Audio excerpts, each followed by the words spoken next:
friends, welcome back. You are in for session 2 of this new series, and if you're new around here, feel free to start at the video before this. They're always only 4 minutes long, and the whole intention is that you pay 4 minutes of attention in exchange for us to have a starting point, like a right now, right here, present moment for us to begin to be transparent and vulnerable and share in one another's lives and whatever it is to engage in the divine, in spirituality for us today. So the intent is not conversion. It is not that you think what I think. It is that you think and that maybe we think in community.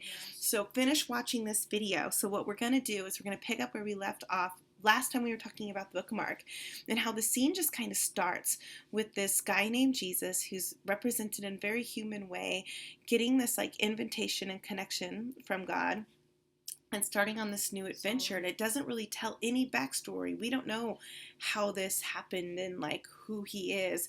We only know that in modern times because we have other gospels that tell the story starting at an earlier place. But in this gospel, we don't have that. So last week we talked about what would our hometown people say about us. And so now what you need to know is Jesus is going from a baptismal event to healing people, like people who used to be dead, they ain't dead anymore type healing people, back to his hometown of Galilee. I yawned. Back to his hometown of Galilee. And Jesus goes back to his hometown of Galilee, and surprisingly, everybody hasn't been following him on Instagram, so maybe they just don't know how cool he is. Of course, they don't have Instagram, but they apparently don't know how radical this Jesus person is with their new identity and the incredible, astounding things that they're doing, whether you have any faith in God or not. The stories are incredible. So when Jesus rolls into his hometown, you're kind of surprised to hear that the townspeople are supporting one another in kind of berating, demeaning. They're just recalling other things about Jesus in a way that's like undercutting that he's too big for his britches, that he's bit off more than he can chew, that he may have fooled other people, but he's not going to fool them. And I can relate to that. Sometimes as I've tried to move into new identities and be in the world, there is this narrative. There are these voices that tell me. Sometimes when I try to move and orient myself in the world, there is this narrative. There are these voices that tell me who I'm supposed to be based on who I was. Or maybe it's still a true piece of my identity, but it's not the only piece of who I am.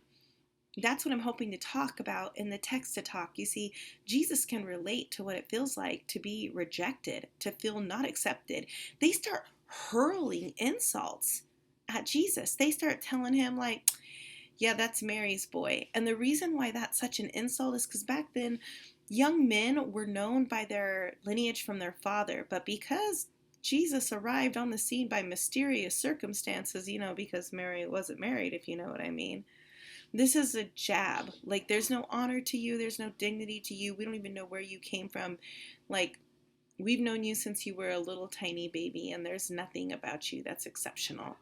And yet here is Jesus with this spark who has just done incredible things in another community and walks in and says, I can't work here. There's no faith. There's no energy. There's no curiosity. Their minds are made up. Are there people who have their minds made up about you? Let's talk.